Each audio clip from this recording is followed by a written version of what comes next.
The crystal towers of Centauri Prime stretched into the purple sky like frozen lightning. Inside the largest spire, 12 different alien species sat around a circular table that glowed with soft blue light.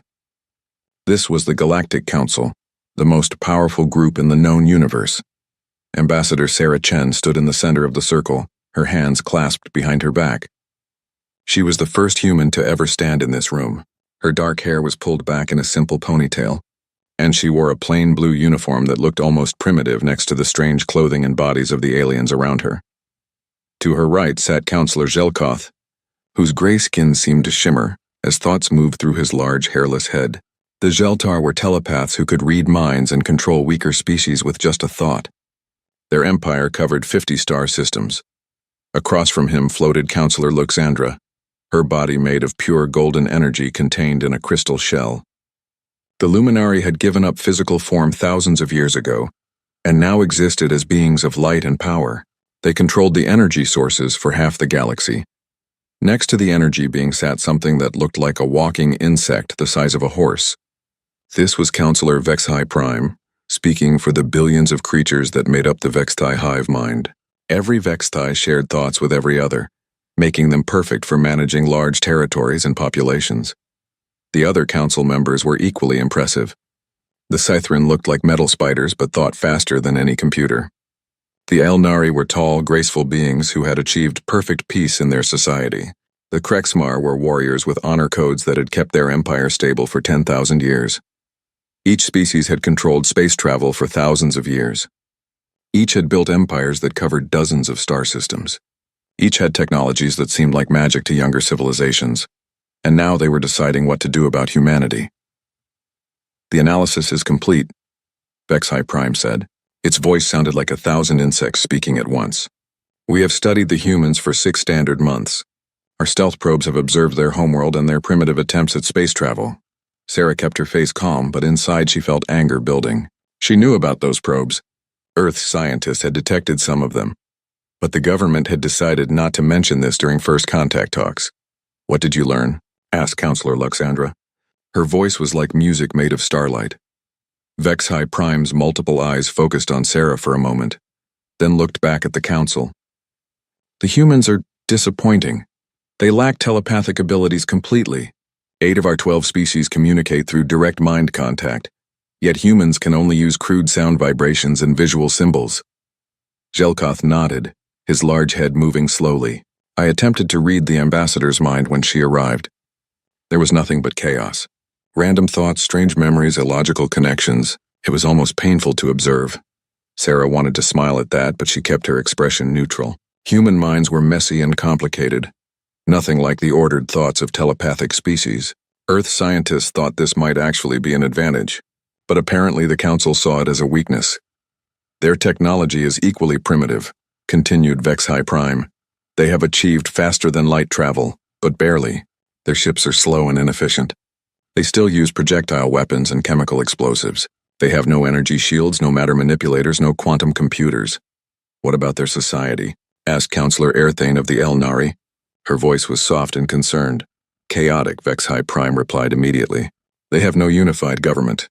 Hundreds of separate nations fight among themselves constantly. They cannot even agree on basic resources distribution. Their planet shows clear signs of environmental damage from poor planning." The Scythrin counselor, whose name was unpronounceable to human vocal cords, made a series of electronic beeps. The translation device in Sarah's ear rendered it as, "Biological assessment complete.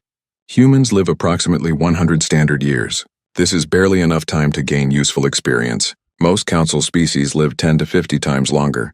They are also confined to a single star system," added Luxandra. "After 6 months of space travel capability, they have managed to visit only their nearest neighboring worlds." The Krexmar had colonized 12 systems in their first year of spaceflight. Counselor Torvak of the Krexmar, a massive being covered in natural armor plating, spoke in a voice like grinding stone. "Warriors must be tested in battle to prove their worth. What battles have the humans won? What enemies have they conquered? What honor have they earned? They fight only among themselves," HFY Prime answered. "And these conflicts are small, disorganized affairs. Nothing like the great wars that forged strong civilizations." Sarah finally spoke. "Counselors, I think you may be missing some important factors about humanity. We may be different from your species, but different, yes, Jelkoth interrupted. Inferior, certainly. The word hung in the air like a poison cloud. Sarah felt her jaw clench, but she forced herself to remain calm. HFY Prime stood up, all 6 of its legs clicking against the crystal floor. The Galactic Council has made its decision. Humanity represents the lowest tier of sapient life we have encountered in our recorded history. They lack the telepathic abilities that mark true intelligence. They possess crude technology that poses no threat to established civilizations. Their short lifespans prevent them from accumulating meaningful wisdom. Their chaotic society shows they cannot govern themselves effectively. The other counselors nodded or made sounds of agreement. Even the peaceful El Nari seemed to accept this judgment. Therefore, HFY Prime continued, humanity shall be classified as servitor species class Epsilon. They are suitable only for manual labor and basic resource extraction under proper supervision. They are prohibited from leaving their home system without council authorization. They are denied membership in galactic civilization until they prove they have evolved beyond their current primitive state. Sarah's hands became fists behind her back. Class Epsilon was the lowest possible classification. It was usually given to species that had barely learned to use tools. She had seen the records. Most Class Epsilon species were used as workers in mines and factories, treated little better than smart animals. This decision will be broadcast to all member civilizations, HFY Prime announced. The Sol system is now open for development by qualified council species. The humans may remain on their homeworld under appropriate management. The room fell silent. Sarah could feel 12 pairs of alien eyes watching her, waiting to see how the primitive human would react to this news. She took a deep breath and looked around the circle, meeting each counselor's gaze one by one. When she spoke, her voice was quiet but clear. Counselors, I want to make sure I understand this correctly. You have decided that humanity is inferior based on 6 months of observation. You believe we are suitable only for manual labor. You think our minds are chaotic and our technology is worthless. You are confident that we pose no threat to your advanced civilizations. That is correct, HFY Prime replied. Sarah nodded slowly. Thank you for clarifying your position. I will make sure this message reaches Earth immediately. She paused for a moment, then added in the same calm voice. The Council may wish to reconsider this decision. Jelkoth made a sound that might have been laughter. And why would we do that, primitive human? Sarah smiled for the first time since entering the chamber. It was not a friendly smile. Because you're about to learn that there's a big difference between being primitive and being harmless. She turned and walked toward the exit, her footsteps echoing in the crystal chamber. Behind her, she could hear the counselors making sounds of amusement and dismissal. None of them noticed the small device she had left behind, disguised as a button that had fallen from her uniform. It would record everything said in this chamber for the next several weeks. The war for humanity's future was about to begin. 3 weeks after the Council's declaration, the Geltar fleet arrived at the edge of Earth's solar system. 200 ships of various sizes moved through space in perfect formation, their silver hulls reflecting the distant light of Sol. At the center of the fleet was the dreadnought Mind's Edge, a massive vessel that could destroy a moon with its main weapons. Fleet Commander Jelkoth stood on the bridge of his flagship, his gray hands folded behind his back as he watched the primitive human homeworld grow larger on the main screen. His telepathic abilities were already reaching out, trying to touch the minds of the billions of humans on the planet below. What he found confused him. Human thoughts were unlike anything he had encountered before. Instead of the ordered, logical patterns he expected from most species, human minds were chaos, memories mixed with imagination, logic tangled with emotion. Past and future blended together in ways that hurt his head to follow. Sir, reported his communications officer, we are receiving a transmission from the human homeworld. Put it through, Jelkoth ordered. The main screen flickered and showed a middle-aged human male in a military uniform. The nameplate on his chest read, Admiral Webb. Behind him, Jelkoth could see what appeared to be a command center with dozens of humans working at primitive computer stations. This is Admiral Marcus Webb of the Earth Defense Force, the human said. His voice was steady but tired. I assume you're here to enforce the Council's decision about our classification. Jelkoth stepped forward, allowing his mental presence to press against the human's mind. Most species immediately felt the weight of Geltar telepathic power and submitted without resistance. But Admiral Webb simply blinked once and continued staring at the screen. "I am Fleet Commander Gelkoth," he said, letting a hint of his mental dominance leak into his voice. "The Sol system has been claimed by the Geltar hegemony for resource development. Your species will be relocated to designated areas and assigned work duties appropriate to your capabilities." Admiral Webb was quiet for a moment. Then he said, "I see. And if we refuse?" Gelkoth was surprised by the question. In his 400 years of military service, he had conquered dozens of worlds. No species had ever refused after seeing the size of his fleet. They always understood that resistance was pointless. "Refusal is not an option," he said, pushing harder with his telepathic abilities. He felt his mental force crash against the Admiral's mind like water against stone. "You will comply." But Admiral Webb just rubbed his forehead as if he had a slight headache. "Commander, I'm going to be honest with you. We've had 3 weeks to think about the Council's decision. We've talked it over, and we've decided we don't much like being called inferior." "Your preferences are irrelevant," Gelkoth replied. "Surrender now and your people will be treated well. Resist and they will suffer unnecessarily." Admiral Webb nodded slowly. "I understand your position, but I have a question for you. Did the Council happen to mention why human minds are so chaotic?" Gelkoth frowned. This was not how these conversations usually went. "Your mental patterns are primitive and disorganized. This is why your species requires guidance from more advanced civilizations." "Interesting theory," Webb said. "Let me offer another explanation. Human minds evolved to be unpredictable because predictable thinking gets you killed. For millions of years, my ancestors survived by being able to think in ways their enemies couldn't predict. We got very good at it." Something cold began to form in Gelkoth's stomach. "What are you suggesting?" Admiral Webb smiled, and it was not a pleasant expression. "I'm suggesting that you might want to reconsider your approach to this situation. But I can see you're committed to your current plan, so let me make this simple for you." He leaned forward, looking directly into the camera. "Earth surrenders. We accept Geltar authority over our system. We invite your fleet to approach our planet for peaceful transition discussions." Gelkoth felt relief wash through him. This was more like it. The humans had seen reason after all. "A wise decision, Admiral. We will arrive in orbit of your homeworld in 6 standard hours." "We'll be waiting," Webb said, and closed the transmission. Gelkoth turned to his navigation officer.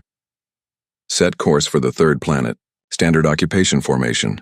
Have all ships prepare for orbital positioning." "Yes, sir," the officer replied.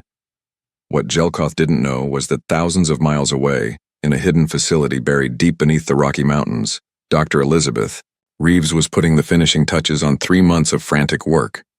Dr. Reeves was head of Earth's Xenotechnology Division, a secret organization that had been created immediately after first contact with the Galactic Council. Her team of scientists and engineers had been given one impossible task: figure out how to defend Earth against alien technology that was thousands of years more advanced than anything humans had ever built. The answer had come from studying the Council's own surveillance probes. Every probe that had been sent to observe Earth had been captured, taken apart, and analyzed down to the atomic level. What Dr. Reeves discovered was that alien technology was incredibly advanced but also incredibly specialized. Each device was designed to perform specific functions in specific ways. There was no flexibility, no room for improvisation. More importantly, the aliens had made their technology too smart. Their computers, weapons, and shields all operated using predictive algorithms that analyzed enemy behavior and responded accordingly. These systems were incredibly effective against logical, predictable opponents, but humans weren't logical or predictable. "Dr. Reeves," her assistant called out, "Admiral Webb is asking for a status report." Dr. Reeves looked up from the massive device she had been calibrating. Around her, technicians were making final adjustments to dozens of similar machines hidden throughout Earth's solar system. To most observers, they looked like simple communication satellites or space telescopes. They were actually weapons powered by controlled artificial black holes. "Tell the Admiral we're ready," she said. "All platforms are online and waiting for his signal." Meanwhile, Captain Maria Santos was running final checks on her fighter ship in a hangar bay beneath Antarctica. The ship looked almost primitive, compared to the sleek alien vessels, but its appearance was deceiving. Hidden inside its bulky frame were systems that combined human engineering with alien technology in ways the original designers had never imagined. "Control, this is Santos," she said into her comm system. "Defiance is ready for launch." "Copy that, Defiance," came the reply. "Remember, stick to the plan until Admiral Webb gives the go signal. Let them get close." "Understood," Maria replied. "Let them think we're harmless." Similar conversations were taking place in hidden bases around the solar system. Earth's military had spent 3 weeks preparing for this moment, and now everything depended on the aliens doing exactly what they always did, underestimating humanity. 6 hours later, the Geltar fleet entered Earth's orbital space in perfect formation. Their ships spread out around the planet in a pattern that had been used successfully hundreds of times before. It was designed to prevent any possible escape while demonstrating overwhelming force. Fleet Commander Jelkoth stood on his bridge, watching the small blue-green world turn slowly beneath his ship. From this distance, it looked peaceful and defenseless. His sensors showed no military installations, no orbital defenses, no sign that the humans were capable of resistance. "Sir," his tactical officer reported, "all ships are in position. We have complete control of local space." "Excellent," Jelkoth said. "Open a channel to the planet." Admiral Webb appeared on the screen again, but this time he was in a different location. Behind him, Jelkoth could see what appeared to be an ordinary office with windows showing a view of mountains and forests. "Commander," Webb said, "welcome to Earth. I trust your journey was pleasant?" "Sufficient," Jelkoth replied. "We are ready to begin the transition process. Please prepare your planetary leaders for initial meetings." "Of course," Webb said. "But before we begin, I have one more question for you." Jelkoth was growing tired of human questions. "What is it?" Admiral Webb's expression became very serious. "Did you really think we would just give up?" Before Jelkoth could answer, every alarm on his ship began screaming at once. The first sign that something was wrong came when the stars started moving. "Fleet Commander." Jelkoth stared at his tactical display in confusion, as dozens of objects that his sensors had identified as simple communication satellites suddenly changed course and began accelerating toward his fleet. But that was impossible. Satellites didn't move like that. "Sir," his tactical officer called out, his voice tight with surprise. "Those satellites are reading as weapons platforms. Power signatures are off the scale." Jelkoth's telepathic abilities reached out instinctively, trying to read the minds of whoever was controlling these devices. What he found was chaos. Dozens of human minds working together, but not in any pattern he could understand. Their thoughts jumped randomly from one idea to another, making decisions that seemed to have no logical basis. "Evasive maneuvers," he ordered. "All ships defensive formation." But the Geltar fleet had been positioned for intimidation, not combat. Their ships were spread out in a pattern designed to surround the planet, which meant they were now scattered across a wide area with limited ability to support each other. The first human weapon fired. Beam of twisted space-time lanced out from what had appeared to be a simple space telescope. It struck the cruiser Mindspear and passed completely through its shields as if they didn't exist. The alien ship's hull began to collapse as gravity went insane around it, crushing the vessel into a ball of twisted metal in seconds. "Impossible," Jelkoth whispered. "Our shields are rated against any known weapon type."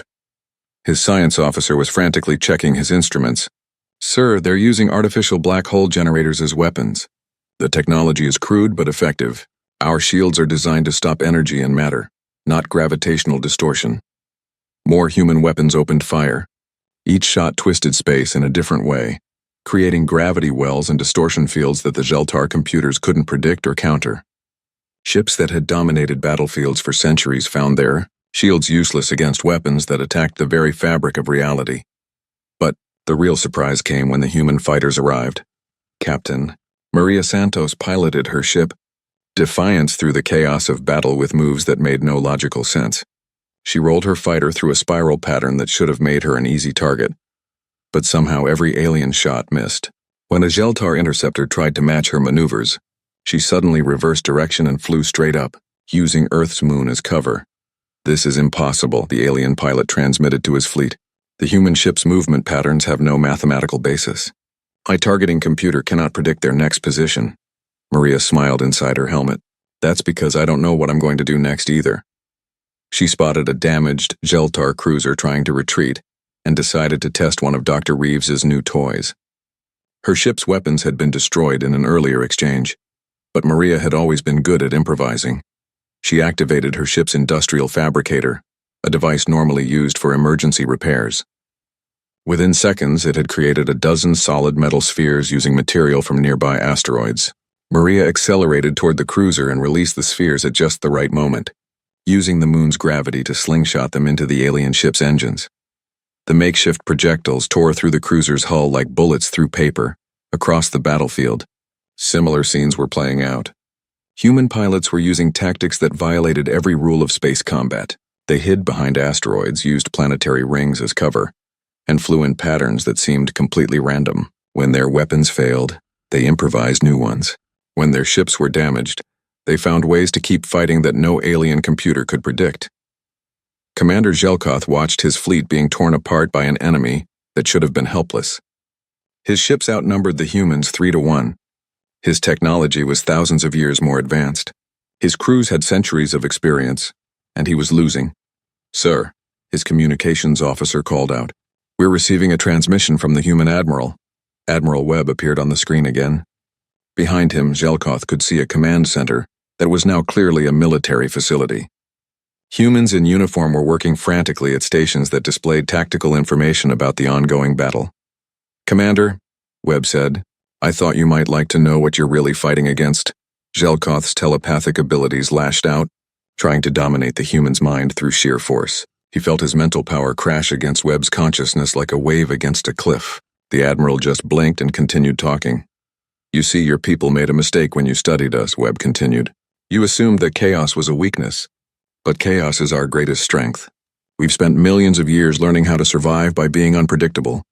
Your tricks will not save you," Zelkoth snarled, pushing harder with his telepathic assault.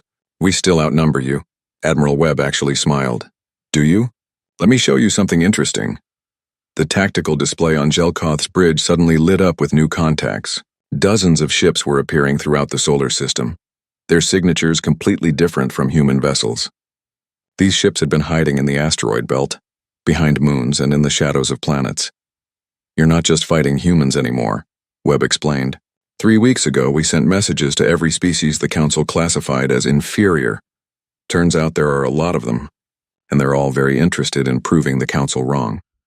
Zelkoth's science officer was analyzing the new ships. "Sir, I'm reading Harmonite crystal vessels, Void Runner phase ships, and at least 6 other species we don't recognize. They're all moving to attack positions. The Harmonites thought they were too slow because their silicon-based minds work differently from yours," Webb continued. "But it turns out they're excellent at long-term strategic planning.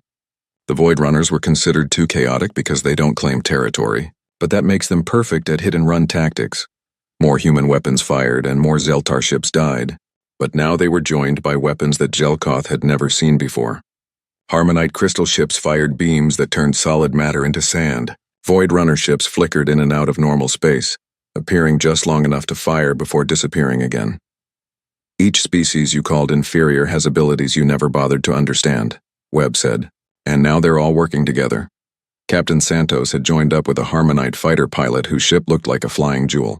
Together they attacked a Geltar destroyer using tactics that neither species could have managed alone. The Harmonite's precise, calculated moves created openings that Santos exploited, with her chaotic human improvisation. The destroyer's shields, designed to handle logical attack patterns, couldn't cope with this combination of order and chaos. Within minutes, the ship was drifting dead in space. "This is impossible," Zelkoth said again, but his voice was quieter now. "Our telepathic abilities should give us complete tactical superiority." "Against species that think like you do, sure," Webb replied. "But human minds don't work the way you expect. And the other species have learned to shield their thoughts by thinking like humans. Chaotic thoughts are apparently excellent telepathic camouflage." Zelkoth looked at his tactical display. More than half his fleet was destroyed or disabled. The remaining ships were scattered and confused, their crews struggling to fight an enemy that broke every rule they understood. "Sir," his tactical officer said quietly, "recommend we withdraw." We cannot win this engagement. For 400 years, Fleet Commander Zelkoth had been the pride of the Zeltar military.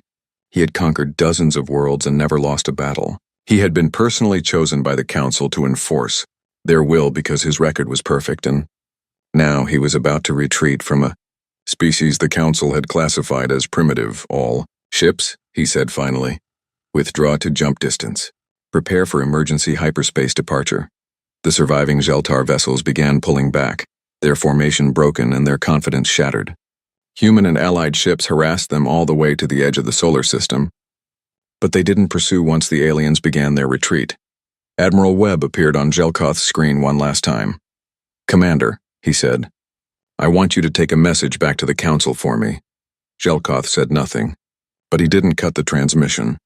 "Tell them that humanity appreciates their assessment of our capabilities. Tell them we understand their position perfectly, and tell them that we hope they'll reconsider their decision about which species in this galaxy are really inferior." The transmission ended, and the Zeltar fleet jumped to hyperspace, leaving the Sol system for the first time in defeat. Behind them, Earth and its new allies began preparing for the much larger war they knew was coming. The news of the Zeltar defeat spread across the galaxy, faster than light itself. On the crystalline world of Centauri Prime, the Galactic Council met in emergency session. The chamber that had been filled with arrogant confidence just weeks before now buzzed with nervous energy and confused voices. "This is impossible," Councillor Luxandra said, her energy form flickering with agitation. The Zeltar fleet was the finest military force in the galaxy. How could they lose to primitive humans? Vexi Prime's multiple eyes darted around the chamber as it processed information from thousands of hive-mind drones across space. Reports are consistent across all sources. The humans defeated Fleet Commander Zelkoth using unknown weapons technology and tactics that our computers could not predict or counter. Furthermore, the insect-like counselor continued, the humans were not alone. Dozens of species that we classified as inferior have allied with them. They are calling themselves the Coalition of Free Worlds. Councillor Torvak of the Krexmar slammed his armored fist on the table. "This is an insult that cannot be tolerated. The honor of the Council has been challenged. We must respond with overwhelming force." But not all the councillors agreed. Councillor Erthane of the Aiel Nari spoke quietly. "Perhaps we should consider that our initial assessment was incorrect. If these species can defeat the Zeltar, maybe they are not as inferior as we believed." The mechanical Sithran counselor made a series of electronic sounds that translated as, "Data analysis suggests we may have used flawed criteria for determining species capability. Request permission to review assessment protocols." Zelkoth, who had been summoned to explain his defeat, stood in the center of the chamber where Ambassador Chen had stood weeks before. His gray skin was darker than usual and his telepathic presence was carefully controlled to hide his shame. "The humans fight without logic," he reported. "Their tactics make no mathematical sense. Their minds cannot be read or controlled. My crews, who have won 1,000 battles, were completely unprepared for such chaos." "Chaos is not a military strategy," Luxandra snapped. "You were defeated by primitives using inferior technology. The fault must lie with your leadership." Zelkoth's eyes flashed with anger. "Then send your own fleet, Counselor. See how you fare against weapons that ignore energy shields and minds that resist telepathic control." Before the argument could escalate further, Vexi Prime received new information from its hive network. "We have additional intelligence. The coalition is growing rapidly. 47 species have now declared independence from Council authority and joined the Human Alliance." 47? Erthane asked in surprise. "That's nearly a quarter of all known civilizations." "The coalition is also sharing technology," Vexi Prime continued. "Human ships are being equipped with Harmonite crystal matrices. Void Runner phase technology is being installed on human fighters. The military capabilities of this alliance are growing exponentially." Councillor Torvak stood up, his massive armored form casting a shadow across the chamber. "Then we must crush them before they become stronger. I volunteer the Krexmar fleet to lead the assault." "No," Luxandra said, her energy form brightening. "This requires precision, not brute force. The Luminari will handle this problem." "The Luminari move too slowly," Vexi Prime interjected. "This situation requires coordinated action from multiple fronts. The Vexi propose a combined fleet." For the next several hours, the Council argued about military strategy, while reports continued to arrive about the growing coalition. Species that had been quietly serving the Council for centuries were suddenly declaring independence. Trade routes were being disrupted. Mining operations were being abandoned as inferior species walked away from their assigned roles. Finally, HFY Prime called for order. The Council will authorize the largest military operation in galactic history. 5 species will contribute ships: Geltar, Luminari, HFY, Krexmar, and Silthek. Total fleet size: 800 vessels under unified command. Who will lead this fleet? Asked the Silthek counselor, whose crystalline form chimed like wind bells. Admiral Luxandra of the Luminari will serve as fleet commander, HFY Prime decided. Her energy-based tactics will be most effective against these chaotic humans. Meanwhile, in a hidden base on the asteroid Ceres, Ambassador Sarah Chen was meeting with representatives from 40 different species. The chamber had been quickly constructed using a combination of human engineering and alien technology, creating a space that could accommodate beings with vastly different environmental needs. The Council is mobilizing against us, Chen told the assembled group. Our intelligence sources report that they're building the largest fleet in galactic history. A Harmonite representative, whose crystalline body glowed with soft light, spoke in harmonics that the translation systems rendered as, "This was expected." The Council cannot allow their authority to be questioned. They will attempt to destroy us before we grow stronger. How much time do we have? Asked Captain Veltar of the Void Runners, her ship-like form flickering between dimensions. Dr. Elizabeth Reeves, who had been working around the clock to integrate coalition technologies, looked up from her datapad. Based on fleet assembly times and travel distances, approximately 6 weeks before they arrive at Sol, that's not enough time to fully integrate all our new technologies, protested Commander Harthek of the mineral-based. Silnari Chen stood up and walked to the center of the chamber. Then we don't try to match them ship for ship. We do what humans do best. We improvise, we adapt, and we use our diversity as our strength. Over the next month, the coalition worked frantically to prepare for the coming battle. Human engineers worked alongside alien scientists to create hybrid technologies that none of their species could have developed alone.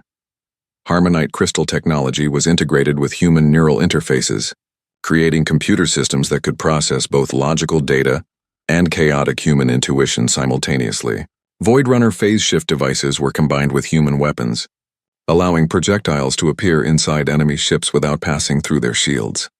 Most importantly, coalition species learned to work together in ways that the rigid council hierarchy had never imagined possible. Captain Maria Santos found herself training alongside pilots from 6 different species, each bringing unique abilities to combat situations. The Harmonites could calculate precise firing solutions instantly. The Void Runners could phase in and out of normal space to avoid enemy fire. The aquatic depth seekers could pilot in 3-dimensional, underwater-style combat that confused most opponents. But it was the humans who held the whole thing together with their ability to adapt and improvise. The key is unpredictability, Maria explained to her mixed squadron during a training exercise. The Council species think in patterns. They have rules for everything. But we don't follow rules. We make new ones as we go. During one practice battle, Maria's human fighter was paired with a Harmonite crystal ship and a Void Runner phasecraft. The exercise called for them to attack a simulated Council destroyer using conventional tactics. Instead, Maria suggested something completely different. The Harmonite ship calculated the exact gravitational fields around a nearby moon. The Void Runner used phase technology to plant human-designed mines throughout those fields. Then Maria led all 3 ships in a seemingly suicidal direct assault on the destroyer. At the last possible moment, Maria triggered the mines while the Harmonite ship used its crystal arrays to amplify the gravitational effects. The simulated destroyer found itself caught in a gravity storm that tore it apart, while the 3 coalition ships used the chaos to escape undetected. That maneuver violated 17 different tactical protocols, the Harmonite pilot noted after the exercise. Exactly, Maria grinned. Think the Council will be ready for something like that? Admiral Webb watched the training exercises from Earth's command center, but his attention was focused on the larger strategic picture. The coalition now included 63 species and more were joining every day, but he knew that numbers alone wouldn't be enough against the Council's massive fleet. Dr. Reeves, he called out, what's the status on Project Unity? Dr. Reeves looked up from a complicated device that seemed to be part computer, part crystal formation, and part something that defied easy description. We're ready for field testing. The hybrid command system should allow near-instantaneous coordination between all coalition forces, regardless of species or communication methods, and the Council won't be able to intercept our communications, not unless they can learn to think like 12 different species simultaneously, Dr. Reeves replied with a tired smile.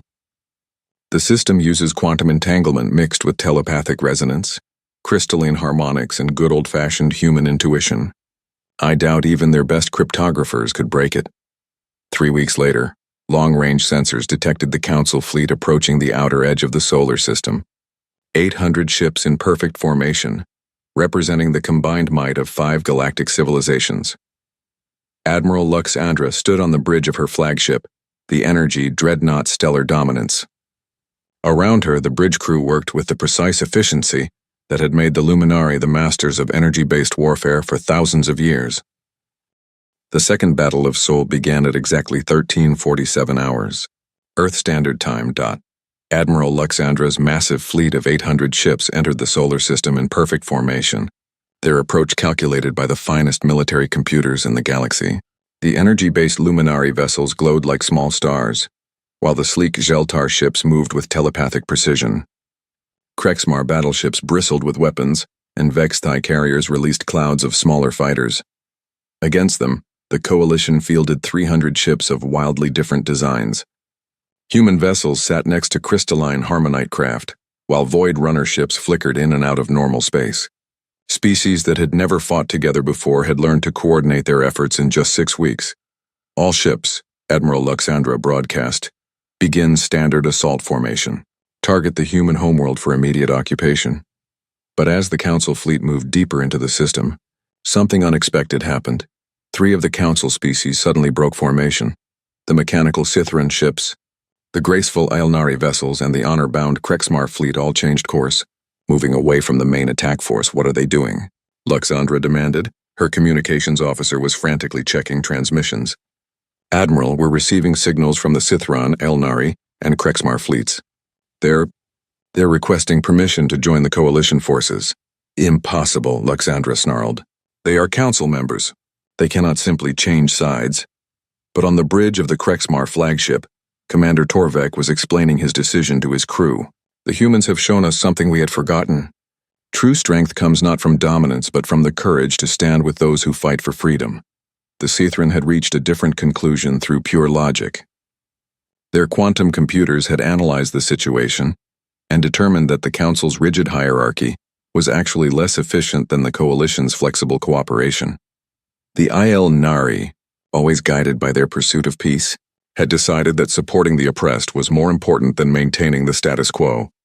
Admiral Webb watched from Earth's command center as nearly 200 Council ships switched sides. Dr. Reeves, activate Project Unity. It's time to show them what real cooperation looks like. Across the solar system, a network came online that connected every Coalition ship through a combination of technologies that no single species could have created. Human intuition mixed with Harmonite calculations. Void Runner phase shifts coordinated with Sithran quantum processing. Aelnari telepathic harmony blended with Krexmar tactical precision. For the first time in galactic history, hundreds of different species were thinking and fighting as one.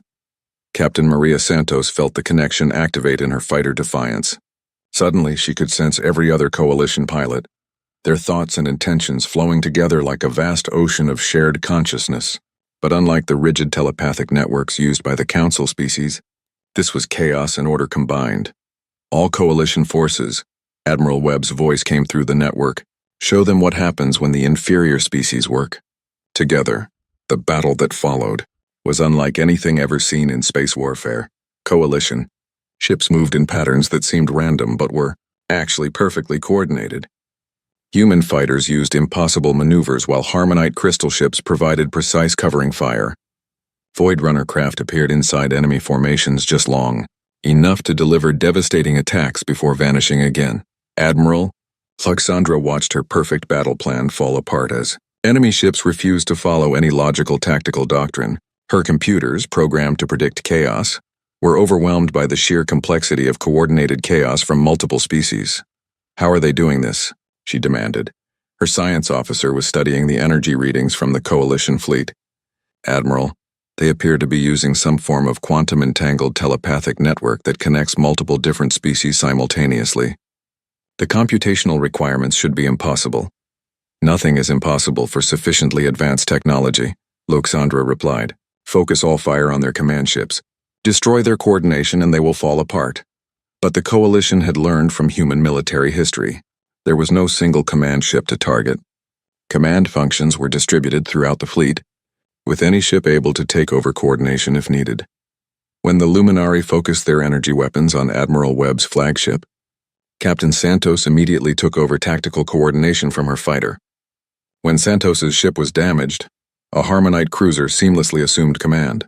The network adapted and continued, functioning no matter how many individual nodes were destroyed. The turning point came when Loxandra herself decided to intervene directly. The Luminari Admiral transformed her flagship into pure energy and charged straight toward Earth, intending to demonstrate her species' superiority through personal combat. Energy beings like herself were virtually indestructible by conventional weapons. Captain Santos, flying the damaged Defiance, moved to intercept. Maria, what are you doing? Admiral Webb's voice came through the comm system. You can't fight an energy being with a conventional ship. Watch me, Santos replied. But instead of attacking with weapons, Santos did something that no logical military computer could have predicted. She opened a communications channel to Admiral Loxandra. Admiral, she transmitted, I have a question for you. Loxandra's energy form blazed brighter with fury. You dare address me directly, primitive human? I'm curious about something, Santos continued, ignoring the insult. Your people gave up physical form to become beings of pure energy. You consider this the ultimate evolution. But can I ask you something? When was the last time you felt sunlight on your skin? When did you last taste food or smell flowers or feel the satisfaction of building something with your own hands? Physical sensations are primitive distractions, Loxandra replied, but her energy form flickered slightly. Are they? Santos asked, because right now I can feel my heart beating. I can taste the recycled air in my helmet. I can smell the ozone from damaged electronics. And you know what? I can feel something else. I can feel hope. Santos paused, then continued. You've gained incredible power by giving up your physical form. But what did you lose? What experiences, what connections, what simple joys did you sacrifice to become what you are now? For the first time in 1,000 years, Admiral Loxandra found herself thinking about what it had been like to have a body, to feel tired after a long day, to enjoy the taste of food, to experience the simple pleasure of physical touch. Why do you ask me this? She said quietly. Because, Santos replied, we don't think you're our enemy. We think you're another species that got trapped by the Council's ideas about what makes someone superior. You were told that giving up your physical existence made you better than everyone else, but maybe it just made you different. Around them, the battle continued, but something was changing. Other Coalition pilots were following Santos's lead, opening communication channels with enemy ships instead of just fighting them. Human voices, Harmonite harmonics, Void Runner phase songs, and dozens of other forms of communication reached out to the Council forces. Not with threats or demands, but with questions and invitations. Join us, they said. Stop fighting for a system that calls everyone inferior. Help us build something better. Admiral Webb, monitoring the communications from Earth, smiled as he watched the tide of battle shift. This was humanity's greatest weapon, not their chaotic tactics or improvised technology, but their ability to see potential allies instead of just enemies.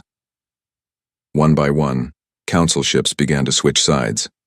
Not because they were defeated, but because they were offered something they had never experienced before. Acceptance without conditions.